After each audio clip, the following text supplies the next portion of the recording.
할렐루야. 오늘도 하나님께서 주시는 그 말씀의 은혜와 기쁨이 우리 모두에게 함께 하시기를 주님의 이름으로 간절히 축원합니다. 오늘은 안수기도를 하겠다고 말씀을 드렸습니다. 제가 금요 성령 집회라고 표현하는 데는 여러 가지 이유가 있는데 이름을 왜 바꾸나 심야 기도회 성령 집회 별거 아닌 것 같고 차이가 없는 것 같으나 저는 금요일 이 집회가 강력한 성령의 집회가 될 수 있기를 주님의 이름으로 간절히 축원합니다. 마가의 다락방이 됐으면 좋겠다. 성령의 역사가 있었던 그 뜨거움이 금요일 사모하는 사람들, 여러분 누구에게나 다 열려있던 게 아니라 믿음으로 기다렸던 사람들이 누렸던 그 은혜거든요. 저는 사모하는 사람들이 찾아와서 함께 예배하는 가운데 성령이 주시는 그 강력한 역사가 이 자리에 있을 수 있기를 주님의 이름으로 간절히 축원합니다. 또 하나 우리가 이 안수기도를 한다고 하는 건 특별한 은혜인데 이걸 매주 하지 않는 이유는 안수기도가 우리의 신앙생활의 목적이 되면 되지 않기 때문에 그렇습니다. 여러분 사도신경에 대한 이야기도 말씀을 드렸는데 사도신경에 보면 신기하게 기적에 대한 이야기가 나오지 않아요. 전능하사 천지를 만드신 하나님 아버지를 내가 믿사오며, 우리의 신앙의 표준이고 우리가 믿음을 이렇게 고백한다 이야기하는데, 그러면 거기에 예수님께서 누구도 고치시고 누구도 고치시고 누구도 고치셔야 된다 이런 얘기가 많이 나오면 참 좋겠는데 그런 얘기가 나오지 않습니다. 우리에게 이런 안수기도를 통해서 또 치유함을 받고 새로운 역사가 일어난다고 하는 건 하나님 나라를 소망하기 위한 중간 단계일 뿐이지 이게 최종 목적이 되면 안 됩니다. 그래서 늘 조심스러운 거예요. 그러나 저는 성령의 능력을 믿습니다. 하나님 일하실 것을 믿습니다. 그런 믿음으로 함께 안수기도를 할 텐데, 기도할 때 우리가 이제 원칙이 좀 있어요.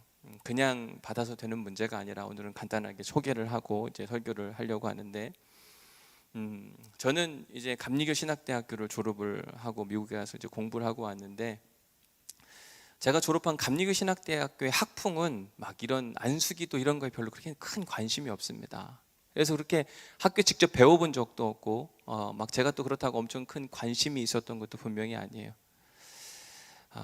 근데 제가 미국에서 목회를 하는데 어느 한 청년이 방언을 하고 싶다 그러더라고요. 그래서 왜 방언을 하고 싶냐 이런저런 이야기 물어보고 하는데 늘 그렇게 사모하는 마음으로 앞에 나와서 그렇게 기도를 하고 너무 감사했어요. 근데 제가 뭐라 그랬냐면, 야 앞에 안 나와도 돼.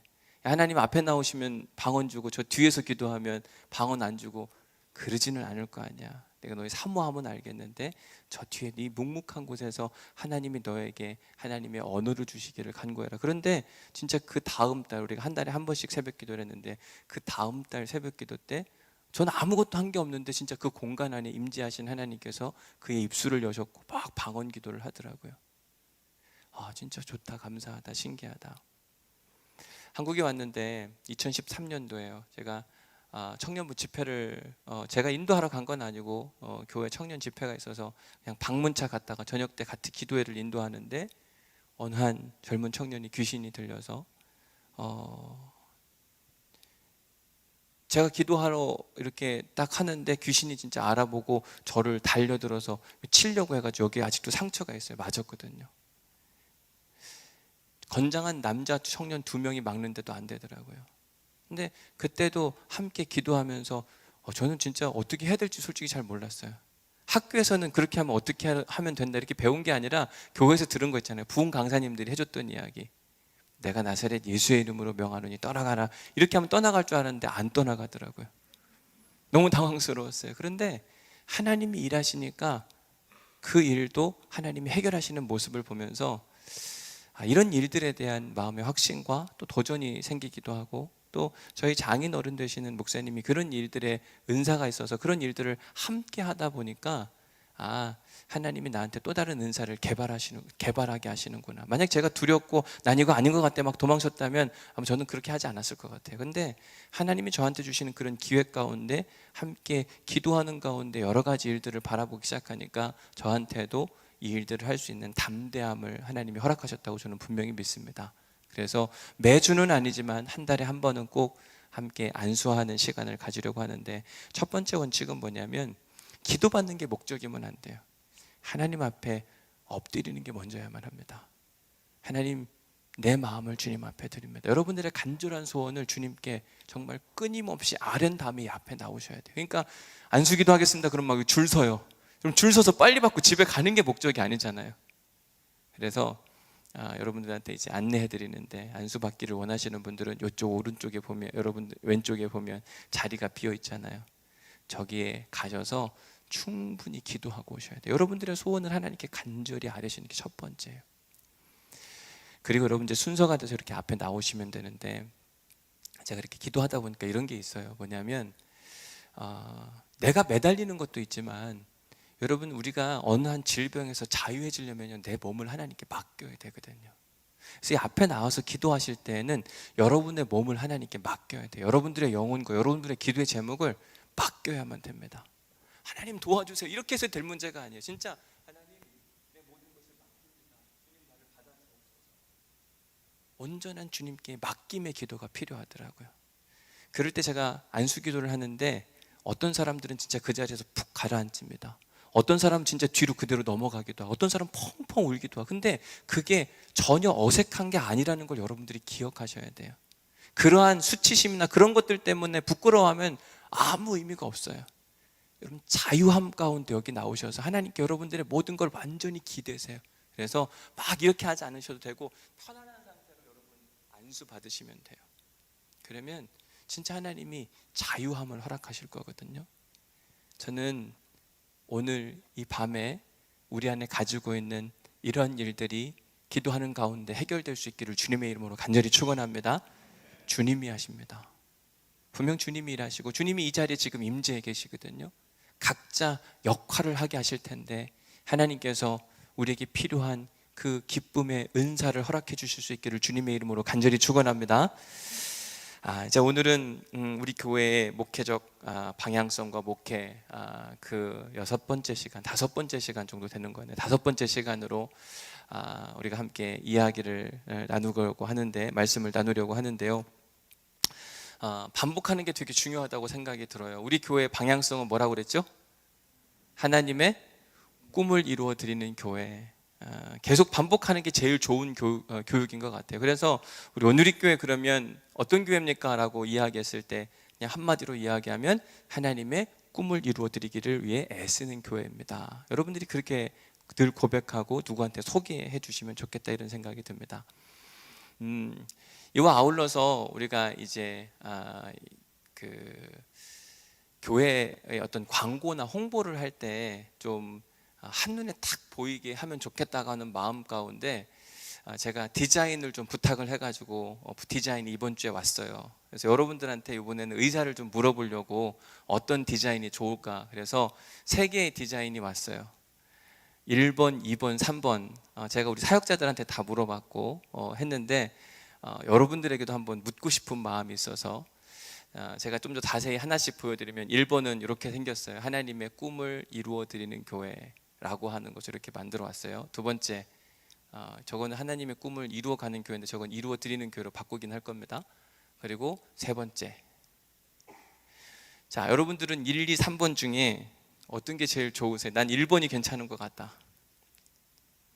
여러분들의 의견이 막 전적으로 반영되지 않으니까 그냥 마음껏 하세요. 제가 그냥 조사하려고 하는 거니까. 오케이, 나는 2번이 그래도 괜찮은 것 같다. 나는 3번이 그래도 이렇게 확 눈에 띈다. 오케이, 제가 알겠습니다. 참고하고 조절해서 우리 교회 어디 홍보하거나 그럴 때 막 옛날 스타일은 뭐냐면 막 담임 목사 사진이 요만하게 나오고 막 이렇게 하는데, 전혀 그럴 일이 사실 없거든요. 우리 교회를 홍보하면 우리 교회가 어떤 교회인지, 어떤 지향점을 가지고 있는지를 소개하는 게 필요하다고 생각이 들어서 다 없애고 아주 심플하게 꼭 필요한 것만 넣으면 좋겠다 생각이 들어서 이렇게 뭔가 변화를 주려고 하는데, 여러분들의 의견을 잘 반영해서 제가 결정할 수 있도록 하겠습니다.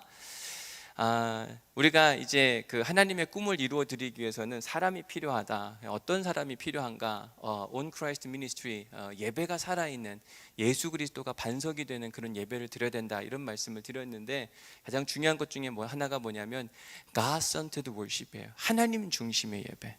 그러니까 내가 하고 싶은 I-centered worship이 있어요. 내가 하고 싶은, 내가 중심이 되는 예배가 있는데, 내가 하고 싶은 예배가 아니라 하나님이 찾으시는 예배자가 되어야 된다. 이게 이제 첫 번째고, 두 번째는 다른데 멋지게 사는 교인들이 되어야 된다.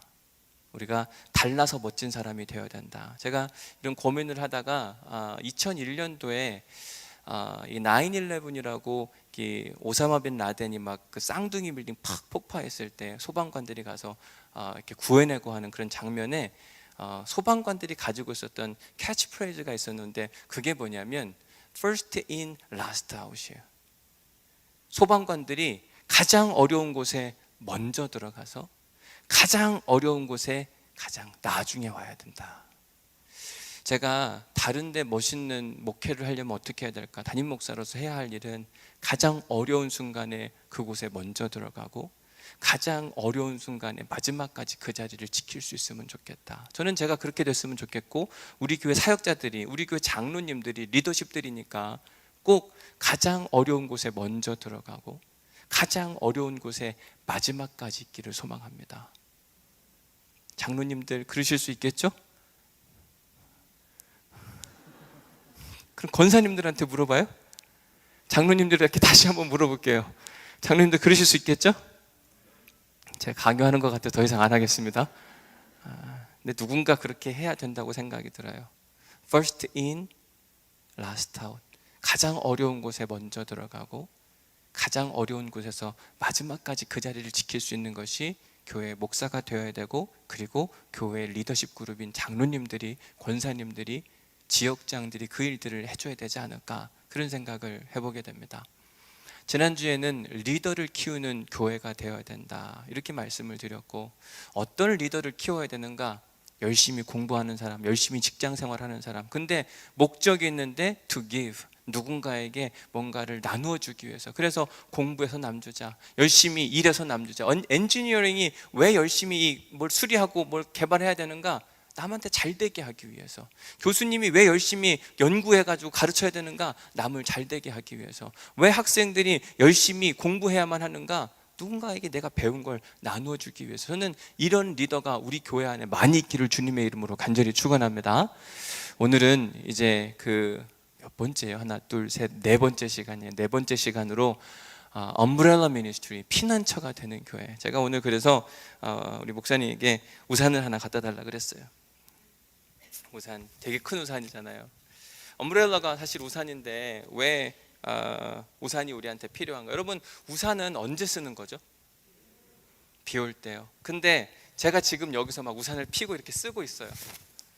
아무것도 없는데. 그러면 이렇게 설교하면 어떨 것 같으세요? 이상한 사람이죠, 그죠? 우산은 언제 쓰는 거냐면 비가 올 때 쓰는 거예요. 근데 비도 그냥 비가 아니라 어느 때는 장대비가 분명히 올 때가 있다고 이야기를 하는 거죠. 사실 저는 어제 잘 몰랐습니다. 이렇게 비가 많이 오는 줄 잘 몰랐는데 비가 한참 왔고, 아침에 막 다른 사람들이 더 걱정해서 제가 알았어요. 괜찮냐고. 그리고 막 카톡 보내주고.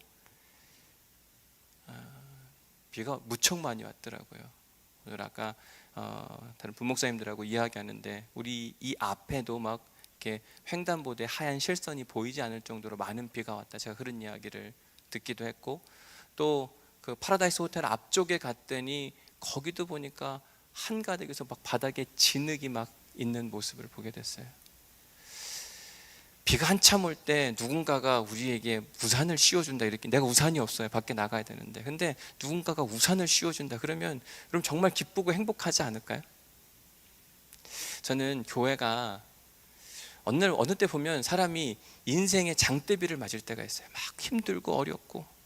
그럴 때 교회에 왔는데 그게 우산이 되면 얼마나 행복할까. 제가 그래서 오늘 박지훈 목사님한테 뭐라고 이야기하냐면, 우리 교회 교인 중에 누구 힘들고 어려운 사람 없냐, 혹시 침수당한 분 없냐.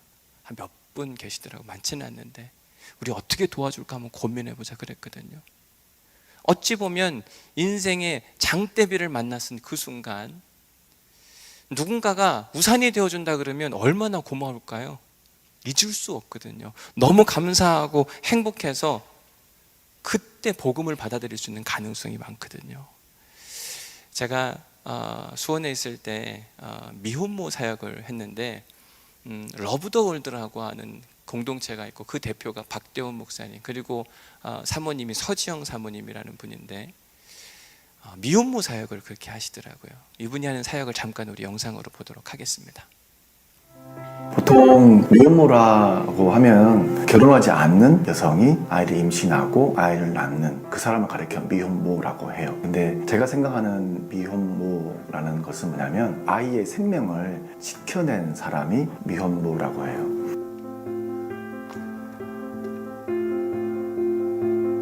저와 아내가 아이가 없었어요. 아내가 이제 몸이 좋지 않아서 아이를 낳을 수 없는 상황이 되고 11년 동안 아이가 없었거든요. 그 시간이 지나가면서부터 그러면 우리가 아이를 입양을 해야 되겠다 상담을 하고 나서 내 아내가 돌아오는 길에 얘기를 해주더라고요. 거기에서 본 어린 리틀 맘들을 봤냐고. 미혼모였던 거예요. 돌아와서 아내가 계속 마음을 나눠주는데 미혼모들이 마음에 남는다라고 얘기를 하고, 그러면서 이제 그때 미혼모들이 저희 부부를 되게 좋게 봤나 봐요. 혹시라도 뭐 이렇게 연락이 가능하냐 생각지도 못했던 그런 연결이 되면서 미혼모들을 돕기 시작했죠. 미혼모가 교회에 가서 신앙생활 하기가 너무 쉽지 않아요. 왜냐하면 미혼모라는 어떤 인식, 일반 사람들이 교회 갔을 때 형제 자매란 말 하듯이 그렇게 보게 되는데, 미혼모가 교회를 가게 되면 미혼모라는 식을 가지고 만나보게 돼요. 그래서 많은 미혼모들이 교회에 가서 자기가 미혼모라는 얘기를 하지 않고 신앙생활을 해요. 그리고 다른 말로 자신을 포장하는 것도 있어요. 사별했다, 남편 이혼했다. 미혼모들이 생명을 지킨 사람이다라는 것을 가지고 봐주면 좋겠고, 특히나 신앙이 있는 사람들은 함께 생활하고 있는 사람들로 바라봐 줬으면 좋겠어요. 미혼모들이 임신을 하게 되면 생명을 지키는 일을 함께 해요. 그래서 임신한 미혼모들이 잘 출산할 수 있도록 도움을 주고 있고요. 또 출산 이후에 이 생명을 잘 지키기 위해서 필요한 것들이 있어요.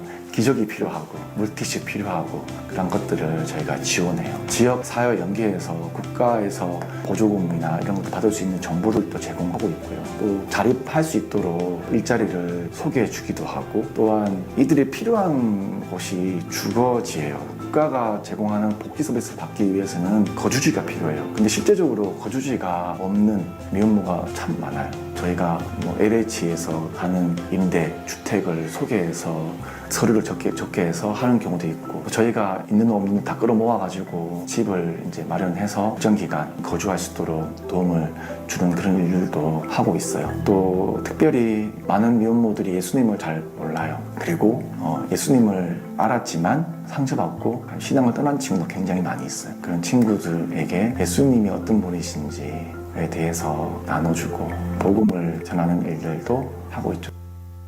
미혼모들이 아기를 낳을 때 다들 고민을 해요. 생명을 지키는 그 순간에서 끝나는 것이 아니라 이 아이를 내가 키울지 입양을 보내야 될지 그런 갈등이 있는 친구들이 굉장히 많이 있어요. 그리고 이 아이를 자기가 스스로 키우게 될 때 겪는 어려움도 다 상상이 가능해요. 너무너무 쉽지 않거든요. 육아의 모든 부분들을 단 한 사람이 다 감당하고 있다고요. 얼마나 많이 포기하고 싶고 많이 힘들잖아요. 그 삶의 시간들을 혼자 견뎌내야 되는 그런 삶을 살고 있는 미혼모들이 목사님, 사모님 저 살고 있어요. 저 지금 살아내고 있어요. 저는 이 말 들을 때 너무너무 자신의 아들을, 자신의 딸을 지켜내고 있는 것, 미혼모 너무너무 대견하고 고마워요. 미혼모를 돕는 것, 함께하는 것은 굉장히 큰 일이 아니에요. 미혼모가 교회에 왔을 때 그냥 함께 받아들이는 거예요. 목장이나 구역이나 미혼모라고 받아들이지 않고 우리가 함께할 가족, 우리의 형제 자매로 받아들이면 좋겠어요. 예수님께서 나를 받아주셨잖아요. 저는 그게 너무 굉장하거든요. 나 같은 사람도 예수님이 사랑으로 덮어주셨듯이 동일한 모습으로 한 영혼, 한 미혼모를 함께 해주는 것이 저는 우리가 할 일이라고 생각해요.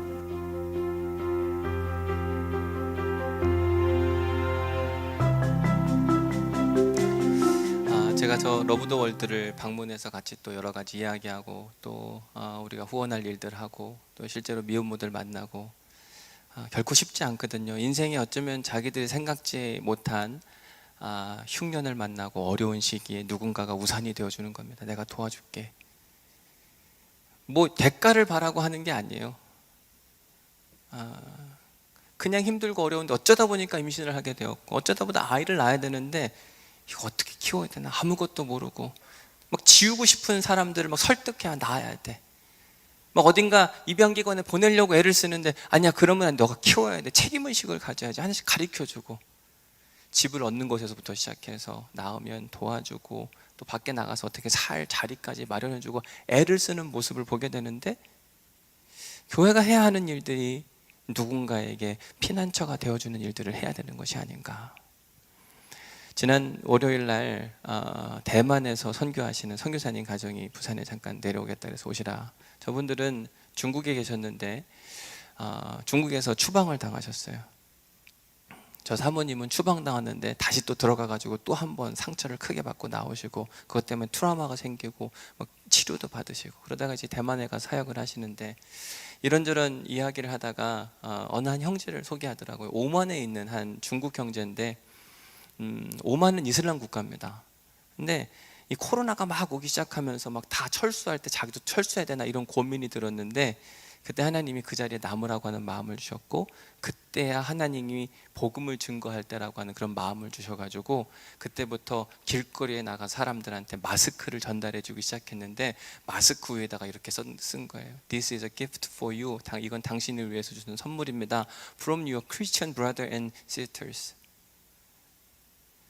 이슬람 국가에서 할 수 없는 거거든요. 근데 인생의 흉년을 만난 사람들한테 마스크 진짜 필요하고 막 다 사람들 죽어나가는 거 보니까 받는 거예요. 고맙다고 이야기하고. 지금 여기에 담아오진 않았지만 어느 한 자매가 그런 하나님의 은혜를 알고 찬양하는 그 영어로 찬양하는 그 모습을 들려주는데, 인생의 흉년을 만날 때 우산이 되어준다고 하는 게 얼마나 큰 의미를 갖고 있는가, 제가 다시 한번 깨닫게 되는 기회가 됐습니다. 오늘 설교 준비하는데 옛날에 공부할 때 읽었던 책 하나가 생각이 나서, The Spread of Religion이라고 하는 책인데, 제 서재에서 찾아갖고 왔어요.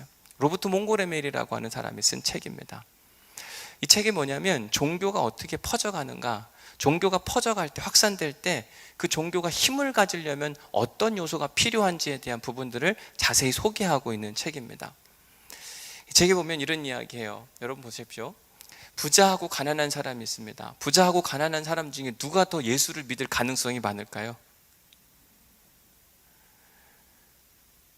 건강한 사람하고 아픈 사람이 있어요. 이 중에는 누가 더 예수를 잘 믿을 가능성이 있을까요? 너무 잘 알죠, 그죠? 미래가 확실한 사람과 미래가 불확실한 사람. 이런 사람들의 우산이 되어주는 것, 이 교회가 해야 할 일. 왜냐하면 생각보다 부자는요, 하나님 안 믿어요. 돈을 믿거든요. 아프면 돈 내고 병원 가면 돼요. 근데 가난한 사람들은요, 아픈데 갈 수가 없으니까 하나님께 더 기도하는 거예요. 하나님이 치유해 주신대. 그래, 난 돈이 없는데 그럼 너 기도를 해야 되는 거구나. 미래가 불확실한 사람 마찬가지죠. 확실하면 뭘 기도해요? 그냥 앞으로 가면 되는데, 하나하나가 불확실한 사람은 매 순간 기도하고 걸어가는 겁니다.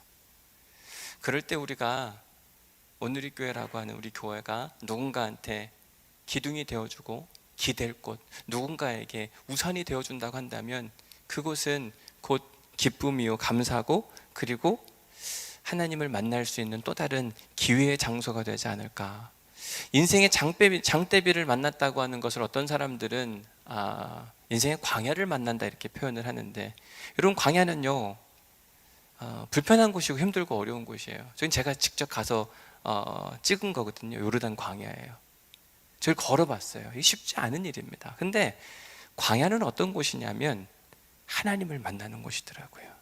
저는 그래서 히즈윌이 부른 이 광야를 지나며라고 하는 찬양을 참 좋아합니다. 지난 누구 왔을 때요? 김세진 청년 왔을 때 이 찬양 같이 불렀잖아요. 왜 나를 깊은 어둠 속에 홀로 두시는지, 어두운 밤은 왜 그리 길었는지. 이 주님만, 광야를 걸을 때 주님이 답이라고 하는 것 때문에 다른 게 볼 게 없는 거예요. 오직 하늘만 바라보고, 주님만 내 도움이 되시고, 주님만 내 빛이 되시는, 주님만 내 친구 되시는 광야. 주님 손 놓고는 단 하루도 살 수 없는 곳, 광야. 광야에 서 있네. 우리가 광야에 서 있을 때 하나님만 바라보기 때문에 하나님을 만날 수 있는 가능성이 너무 많은 것. 그래서 인생의 광야를 만나고 인생에 막 장대비가 내린다고 하는 것, 이거는요 저주가 아니에요. 오히려 그것은 우리가 하나님을 만날 수 있는 곳이다. 제가 2006년도에 요르단 이스라엘을 갔는데 그 프로그램 중에 하나가 광야를 걷는 게 있었어요. 태양볕이 너무 뜨겁고 힘들고 어렵더라고요.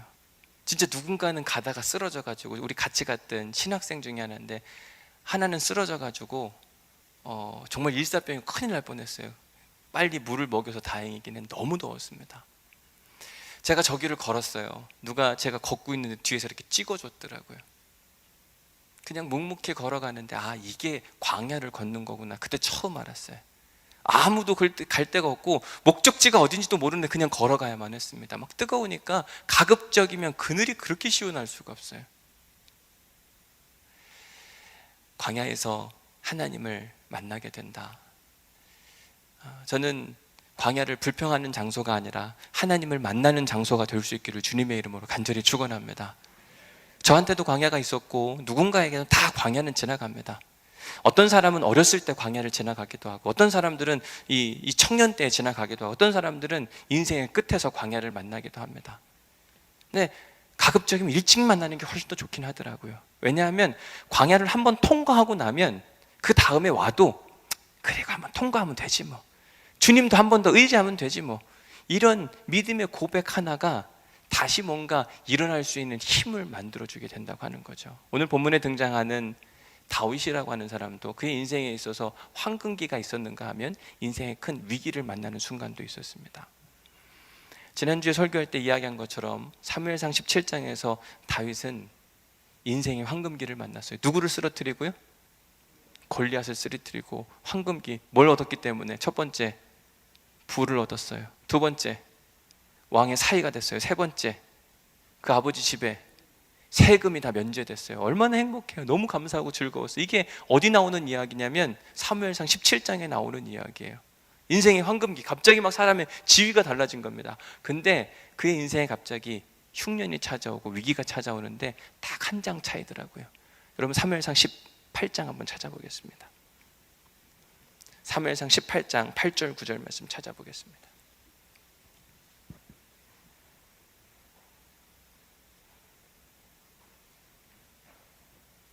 같이 읽어볼까요? 시작.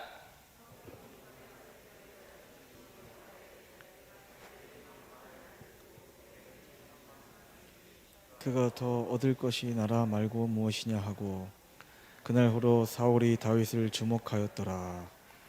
이제 사울과 다윗의 관계성에 대한 이야기를 하게 되는데 10절 11절 말씀도 한번 읽어보겠습니다. 시작. 그 이튿날 하나님께서 부리시는 악령이 사울에게 힘내게 내림에 그가 집안에서 정신없이 떠들어대므로 다윗이 평일과 같이 손으로 수금을 타는데 그때 사울의 손에 창이 있는지라. 그가 스스로 이르기를 내가 다윗을 벽에 박으리라 하고 사울이 그 창을 던졌으나 다윗이 그의 앞에서 2번 피하였더라. 분명 사무엘상 17장까지는 분위기가 굉장히 좋았습니다. 근데 사무엘상 18장부터 변화가 일어나기 시작해요. 사울 왕과 다윗의 관계가 불편한 관계, 사울은 천천히요, 다윗은 만만히요, 이런 노래로부터 시작해서, 그리고 사울 왕이 지금 다윗을 벽에 박아 죽이겠다고 이야기합니다. 이런 일이 한두 번이 아니라 19장 10절 말씀 읽어볼게요. 19장 10절 말씀, 사무엘상 19장 10절 시작. 사울이 단창으로 다윗을 벽에 박으려 하였으나 그는 사울의 앞을 피하고 사울의 창은 벽에 박힌지라. 다윗이 그 밤에 도피하매. 또 다시 사울이 다윗을 죽이려고 합니다. 여러분, 사울하고 다윗의 관계가 어떤 관계인가? 첫 번째는 사울하고 다윗은요, 왕과 백성의 관계예요. 왕은 백성을 사랑해야 될 책임이 있는 사람이에요. 그런데 지금 왕이 백성 중에 한 사람, 그를 지금 창으로 죽이려고 합니다. 이 관계를 넘어서 사실은 다윗은 어떤 사람이냐면 왕과 충신의 관계입니다. 어느 누구도 블레셋 장수 골리앗을 쓰러뜨릴 수 없을 때 다윗이 나서서 그 거대한 골리앗 장수를 쓰러뜨림으로 말미암아 블레셋 전투에서 이기도록 만들어줬어요. 얼마나 좋아요. 충성스러운 신하, 자기의 목숨까지 내고는 아주 충성스러운 신하였습니다. 이걸 넘어서 다윗과 사울과 다윗의 관계가 뭐예요? 장인과 사위의 관계예요. 장인 어른이 지금 사위에게 창을 던지고 있는 겁니다. 이게 말이 되나? 이때 다윗의 마음은 어땠을까? 다윗은 인생에 정말 흉년을 만나서 피하고 싶고 도망가고 싶고 억울하고 속상하고 답답하고, 그때 누군가가 진짜 인생에 우산을 씌워주면 참 좋을 텐데 누가 그 인생의 우산을 씌워줄 수 있었는가? 다행인 건요, 누군가가 인생의 우산이 되어준 사람이 있어요. 두 사람이 나오는데 18장 19장에 보면 우선 첫 번째는 요나단이 나오는데, 요나단은 누구죠? 사울 왕의 아들인데도 불구하고 18장 1절 말씀 한번 읽어보세요. 사무엘상 18장 1절 말씀 시작. 다윗이 사울에게 말하기를 마침에 요나단의 마음이 다윗의 마음과 하나가 되어 요나단이 그를 자기 생명같이 사랑하니라. 요나단이 다윗을 어떻게 했다고요? 자기의 생명같이. 어려우니까 그래서 늘 도와주고 협력해 줍니다. 19장 1절 말씀도 읽어보세요. 시작. 사울이 그의 아들 요나단과 그의 모든 신하에게 다윗을 죽이라 말하였더니 사울의 아들 요나단이 다윗을 심히 좋아하므로. 그때도 마찬가지로 요나단이 너무 사랑해서 도와주고 사랑하고 아끼는 모습. 근데 다윗이 그럼에도 불구하고 사울 왕이 쫓기기 시작하자 어디로 맨 처음에 도망가냐면 놉이라고 하는 곳으로 도망가는데, 놉에서 제사장 아히멜렉이라는 사람을 만나게 됩니다. 그때 아히멜렉이 그를 또 한 번 도와줌으로 말미암아 그는 새로운 삶의 기회를 얻게 되는 장면이 사무엘상 21장에 등장합니다.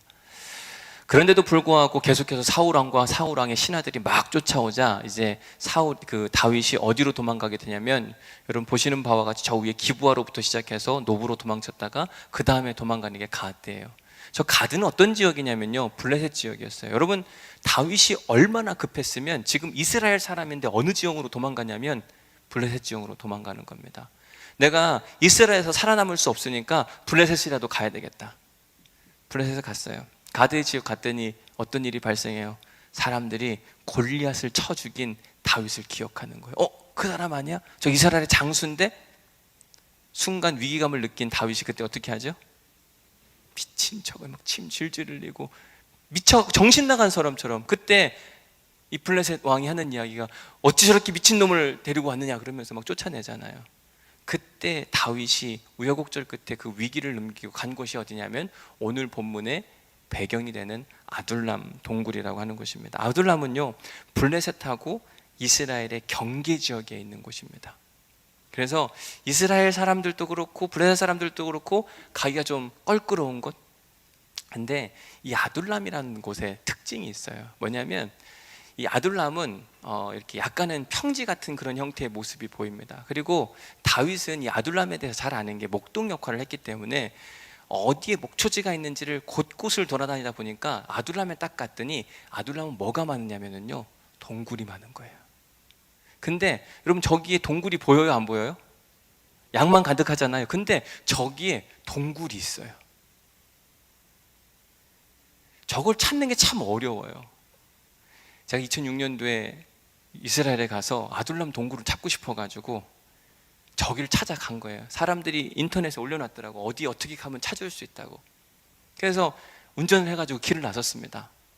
그래서 그때 갔더니 저희 딸이에요. 그때 2006년도에 함께 갔을 때 벌써 4년 전이니까 아주 꼬맹이 같을 텐데 양들이 엄청 많아요. 저기 어딘가에 있다 그러는데 찾아 나섰는데 진짜 모르겠더라고요. 그때 알았어요.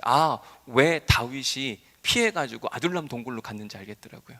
왜냐하면 거기 가면 사람들이 쉽게 못 찾는 겁니다. 찾고 싶어도 찾을 수 없는 곳, 그게 어디냐면 아둘람 동굴이었어요. 하루 종일 찾았는데 못 찾아고 너무 아쉬워가지고 2007년도에 다시 성지순례를 갔거든요. 그때는 제가 여행사 가이드한테 물어봤어요. 여기 저 꼭 가고 싶은데 못 갔다. 근데 진짜 조금만 옆으로 돌아가가지고 갔으면 됐는데 그걸 모르는 거예요. 그래서 그 다음에는 제가 갔다 왔어요. 교인들하고 같이 갔는데 저걸 찾아가지고 그 안에 들어갔더니 널찍한 곳이 있더라고요. 여기가 아둘람 동굴이구나. 다윗이 기가 막히게 똑똑한 사람이었어요. 이스라엘 진영에서 막 도망치다가 안 되니까 어디로 갔냐면 블레셋죠. 블레셋 사람들이 자기를 알아차리자 그게 어디로 돌아가냐면 사람들이 쉽게 찾을 수 없는 곳, 그곳으로 달려간 곳이었냐면 바로 아둘람 동굴이었어요. 아둘람 동굴에 딱 들어갔더니 그의 가족들이 나오는 장면이 오늘 본문 1절 말씀입니다. 우리 22장 1절 말씀, 오늘 본문 1절 말씀 읽어봅니다. 시작. 그러므로 다윗이 그곳을 떠나 아둘람 굴로 도망하매 그의 형제와 아버지의 온 집이 듣고 그리로 내려가서 그에게 이르렀고. 다윗은 역적처럼 느껴졌습니다. 사울 왕이 역적처럼 느껴졌기 때문에 다윗만 쫓은 게 아니라 다윗의 모든 가족까지 쫓아다니면서 그 가족을 말살시키려고 하는 상황이었어요. 그러니 다윗 혼자만 도망다니다가 문제가 될 게 아니라 막 그를 쫓아다니는 사람들이 너무 많으니까 어디로 숨을까 숨어 있는데 그의 가족도 소식을 듣고 거기까지 오게 된 거예요. 다윗이 진짜 목동 생활을 정말 잘했던 것 같아요. 그러니까 돌아다니면서 숨을 만한 곳을 번뜩 생각나게 하셨고 그곳에 하나님께서 은신처를 만들어 주셔서 그 자리에 머물러 있던 모습을 보게 됩니다. 근데 여기 그 사람들만 온 게 아니라 소문을 듣고 누가 왔다고 이야기하냐면 환난당한 모든 자, 빚진 모든 자, 그리고 마음이 원통한 자 다 왔다고 이야기를 했어요. 이렇게 해서 다 긁어 모으니까 얼만큼 됐다고요? 400명이 됐다고 이야기를 합니다. 제가 왜 엄브렐라 미니스트리라고 하는 표현을 쓰면서 피난처된 교회라고 표현하면서 오늘 본문을 가지고 왔는가? 다윗이 참 힘들고 어려운 상황 가운데 하나님의 보호와 인도하심이 있었어요. 요나단이 도와줬고 아히멜렉이 도와줬습니다. 그리고 하나님이 번뜩이는 지혜를 가지고 아둘람 동굴을 생각나게 하셔서 거기를 피난처로 삼았어요. 근데 400명이 왔어요. 여러분 거기가 숨을 수 있는 곳이 없는 곳이에요. 갑자기 400명이 여러분 조용히 할 수 있을까요? 그러면 다윗이 어떻게 해야 되냐면 다 내쫓아야 되잖아요. 근데 다윗은 그들을 내쫓지 않는 겁니다. 그리고 다윗이 이스라엘을 세울 때 어떤 사람들하고 세우는 거냐면 저 400명하고 세우는 거예요. 교회를 세워가는 사람들은 누구냐면요, 저렇게 환난당하고 빚지고 마음에 원통한 사람들이 와서 은혜를 입을 때 그 사람들이 교회의 기둥이 되더라고요. 아까 보여드렸던 거 있잖아요. 교회는 어떤 사람이 와야 되는가? 부자와 가난한 사람, 건강한 사람과 아픈 사람, 미래가 확실한 사람과 미래가 불확실한 사람. 여러분 교회는 어떤 사람이 와야 됩니까? 그러면 그렇지 않은 사람 얼른 나가시길 바랍니다. 교회는 누구나 다 올 수 있죠. 부자도 와도 되고 가난한 사람도 와도 되고 건강한 사람, 아픈 사람, 미래가 확실한 사람, 미래가 불확실한 사람 다 올 수 있는데 중요한 건 교회의 든든한 기둥이 되어주는 사람들은 어떤 사람들이냐면 믿음 있는 사람들인데 그 믿음 있는 사람들은 어떤 사람들이냐면 가난한 사람. 어떤 사람들은 그걸 심령이 가난하고 표현하는데 실제로 가난한 사람, 하나님 아니면 안 되는 사람들, 그런 사람들이 주님 앞 피했어요. 근데 주님이 걷어주셨어요. 그리고 거기서 회복을 시켜주셨습니다. 그제서야 믿음이 서서 교회 안에 든든한 믿음의 기둥이 되더라고요. 아픈 사람 기도했더니 막 치유가 일어나요. 회복이 됩니다. 그러고 나니까 교회의 든든한 기둥이 되는 거예요. 저희 장인어른이 이런 축기 사역, 막 안수하는 사역들을 많이 하니까 오해를 받고 모함을 받아가지고 주변에 있는 사람들이 이단이다, 막 한때 그런 때가 있었다고 그러시더라고요. 근데 그때 떠나지 않은 한 사람이 있었다. 저분은 진짜 떠나지 않은 한 사람이 있었다. 김영자 권사님이라고 하는 분인데 그분은 어떤 분이냐면 은혜를 입은 거예요. 남편이 돌아갔는데요, 옛날에는 막 특별한 질병이 있어서 돌아가시면 어떻게 하냐면 아무도, 그게 전염병이라고 생각해서 아무도 안 들어가는데 저희 장인어른 되시는 목사님이 화장실에 쓸어 돌아가신 거예요. 화장실에 들어가서 깨끗하게 씻겨가지고 안고선 나와가지고 가족도 어느 누구도 안 들어가는데 그렇게 해주고 나니까, 은혜를 한번 입고 나니까요, 나는 세상 없어도 우리 목사님이 최고라 그러는 거예요. 여러분 은혜를 입은 사람이 교회를 지키더라고요. 뭘 대단히 가진 사람, 뭘 할 줄 아는 사람들이 아니에요. 하나님께 은혜를 입은 사람들. 저는 우리 모두가 하나님께 은혜를 입은 사람들이 될 수 있기를 주님의 이름으로 간절히 축원합니다. 다윗은 하나님께 은혜를 입은 사람이에요. 목동이었는데 왕이 되었고 왕의 사위가 되었고, 왕의 사위가 된 그 순간에 어려움이 찾아왔을 때 요나단으로부터 도움을 받았고 아히멜렉으로부터 도움을 받았고 하나님 번뜩이신 주혜를 가지고 아둘람 동굴에 머물게 하셨고, 그 모든 것이 다 하나님의 은혜라고 하는 믿음의 고백이 있으니까 지금 상처받고 아프고 어려운 사람들이 지금 다 아둘람 동굴에 모여서 400명이 모였는데 숨죽이고 있어야 되는데 400명이 모였으면 어떡해요? 얼른 내쫓고 최소한의 인원으로 있어야 되는데 한 사람도 내보내지 않고 그들과 함께 움직입니다. 그들을 지켜주려고 애를 써요. 결국 그들이 이스라엘의 그 위대한 나라, 다윗의 나라를 완성해가는 모습을 보게 돼요. 하나님의 나라는 우리가 누군가의 피난처가 되어, 여러분 우리 교회에 아프고 힘들고 어려운 사람 와야죠. 그렇지 않습니까? 은혜를 받을 사람들 이 자리에 와야죠. 그럼 부자는요, 나중에 본인들이 생각해서 내가 믿어야 되겠다 이러면 와요. 건강한 사람도 마찬가지입니다. 근데 가난한 사람, 아픈 사람, 미래가 불확실한 사람은요, 의지할 곳이 없기 때문에 교회가 힘이 되어준다 그러면 반드시 찾아오게 되고 반드시 그 안에 복음을 들을 수 있는 마음에 준비가 되어 있어요. 그러면 복음이 진짜 그 안에 강력하게 역사할 수 있는 힘이 생기거든요. 제가 이번 주에 오셨으면 좋겠다고 하는 분들, 마음이 힘들고 어렵고 인생의 큰 위기를 만나신 분들 다 모시고 오라 그랬잖아요. 저는 이곳이 오늘 함께 찬양하고 기도하는 중에 아둘람 동굴이 되기를 바라는 거예요. 누가 찾아와도, 마음이 원통한 사람 찾아와도, 빚진 자, 여러분 왜 지금 이게 속상하고 빚진 거냐면요, 이런 겁니다. 사울 왕이 정신이 나간 거예요. 하나님이 사울 왕을 세워줄 때는 어떤 마음으로 세워주라고 이야기했냐면 왕은 백성을 섬기라고 세워준 거예요. 근데 사울 왕이 권력의 욕심이 생기기 시작하면서 사람이 이상해지기 시작하는 겁니다. 그랬더니 이스라엘에 속상하고 억울하고 원통한 사람들이 막 차고 넘치는 거예요. 그 중에 하나가 다윗이었고, 다윗이 피해서 도망갔는데 은혜 가운데 살아남았더라. 은혜를 입은 사람이더라. 나도 다윗 곁에 있으면 하나님의 은혜 가운데 살아남을 수 있겠다. 그 믿음을 가지고 400명이 뒤따라오는 겁니다. 여러분, 우리가 피난처 되는 교회가 되려면 우리가 먼저 피난처를 경험해야만 합니다. 내가 아픈데 치유함의 경험이 있어야 돼요. 우리 교회 와봐. 우리 금요일 날 예배 오면 정말 뜨겁게 기도하고 함께 기도할 때 나 괜찮아져. 우리가 가난한 중에 누군가의 도움을 받아서 은혜를 입었어요. 내가 도와줄게. 힘들지 어렵지? 이거 그냥 내가 빌려주는 게 아니라 그냥 도와주는 거야.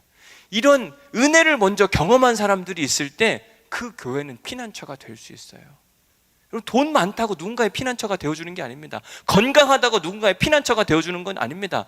하나님의 은혜를 입은 사람이 누군가의 피난처가 되어줄 수 있는 거예요. 저는 은혜를 참 많이 입고 살았어요.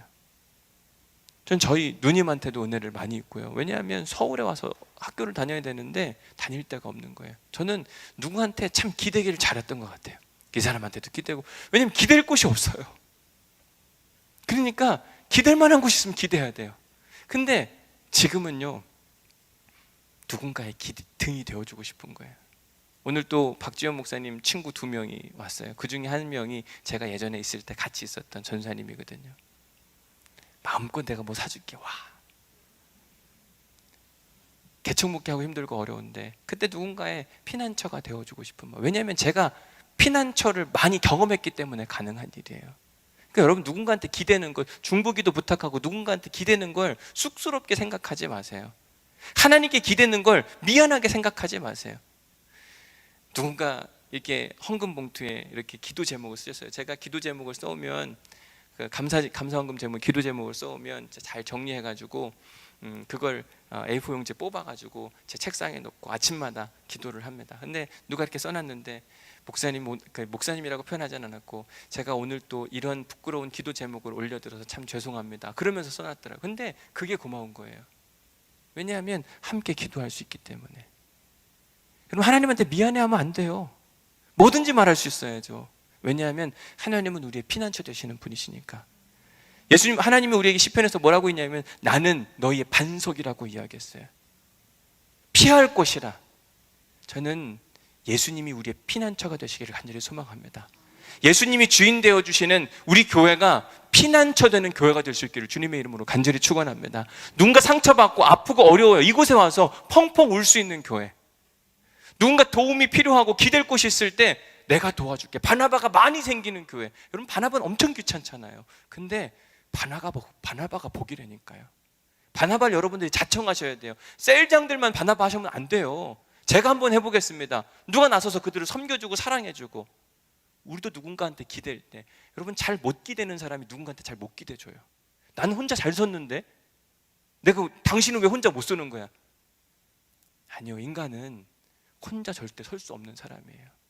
혼자 선 것처럼 보인 거죠. 하나님의 은혜를 이미 잊어버린 겁니다. 인간은 혼자 설 수 있는 사람들이 아니에요. 그리고 모든 사람은 다 인생의 장대비를 맞게 되어 있어요. 그 장대비를 맞았을 때 누구의 도움을 받을 것인가? 여러분, 이슬람의 도움을 받으면 이슬람으로 가는 거예요. 불교의 도움을 받으면 불교로 가는 겁니다. 도움 받았는데 그거 어떻게 해요? 제가 이슬람 논문을 쓰면서 어떤 사람을 만났는데, 그 사람은 한국 사람인데 무슬림으로 개종을 했어요.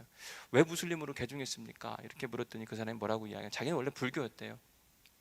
근데 할 일이 없어가지고 우유 배달하는 일을 했는데, 우유를 이곳저곳 배달하다 보니까 어느 날 전라도 사람이었는데, 전라도의 어느 산속 깊숙한 곳에 일하고 있는 파키스탄 사람들을 만났대요.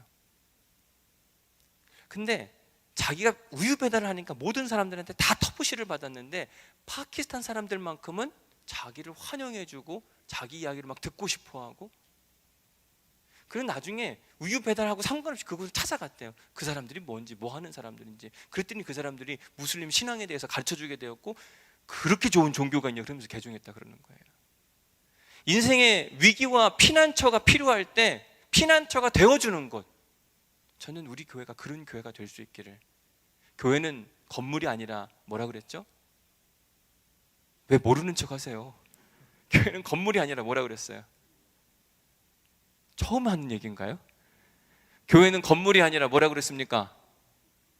사람. 교회는 건물이 아니라 뭐라고요? 교회는 나예요, 나. 그러니까 누군가의 피난처가 되어준다고 하는 건 내가 누군가의 피난처가 되어주는 것을 의미하는 겁니다. 힘들고 어려울 때 기댈 수 있는 곳, 힘들고 어려울 때 중보기도 부탁할 수 있는 곳, 그것이 어디가 되어야 되냐면 교회요, 곧 내가 되어야 된다고 이야기를 하는 거예요. 그리고 우리가 하나님께 기댐으로 하나님의 은혜를 경험하는 사람들이 되어야만 합니다. 그런 사람이 누군가에게 등을 내어줄 수 있어요. 삶을 내어줄 수 있습니다. 시간을 내어줄 수 있습니다. 그러면 우리가 인생의 장맛비를 맞았지만 그곳이 곧 하나님을 만나는 장소가 될 수 있는 거죠. 오늘 우리 함께 찬양할 곳은 이런 찬양이에요. 중국 찬양인데요, 예전에 한번 제가 불렀는데, 피난처 되시는 주 예수, 영원한 승리의 왕. 주님의 얼굴을 구할 때 주님의 빛 비추시네. 참 신기한 일이 벌어졌어요. 지금도 마찬가지지만 중국에서 문화혁명이 일어나면서 모든 선교사들을 막 다 쫓아낸 적이 있습니다. 그러면 기독교가 사라질 줄 알았어요. 그런데 신기하게 선교사가 다 쫓겨나갔는데 지하교회가 생기기 시작하면서 막 폭발적으로 부흥하는 일들이 발생하게 됐습니다. 저는 이게 복음의 능력이라고 생각하는 거예요. 교회가 그동안은 선교사에 의존해 사는 줄 알았는데 중국교회가 그런 게 아니라 중국교회 안에 예수님이 계신 거예요.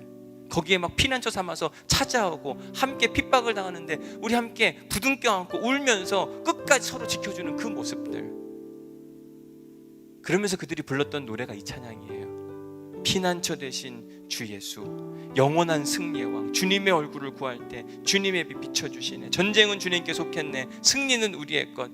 막 핍박당하면서 불렀던 찬양이 이거예요. 여러분, 오늘 인생의 고난 받으신 분들 이 찬양 부르시면서 전쟁에 승리하신 하나님 경험한 우리 기도에 하늘문 여시네. 온 민족과 열방 주께 경배, 영원히 영원히 보좌에 계신 왕께 찬양합니다. 피난처 되는 교회는 우리가 피난처 되자 이렇게 되는 게 아니라 내가 그 피난처 되신 주님을 경험해야만 합니다. 분명 우리에게 인생의 장대비, 나도 맡고 있는데 내가 참 어렵고 힘들고 어려운데 하나님 오늘 찬양 가운데, 기도 가운데 내 우산이 되어 주옵소서. 나의 가름막이 되어 주옵소서. 너무 아프고 힘들고 어렵습니다. 울고 싶은데 울만한 것도 없습니다. 주님, 오늘 찬양 가운데, 기도 가운데 임재하셔서 하나님이 나의 피난처가 되어 주시고 하나님이 나의 응원자가 되어 주시고 나에게 힘을 허락하여 주옵소서. 이런 마음을 가지고 우리 함께 이 찬양하도록 하겠습니다.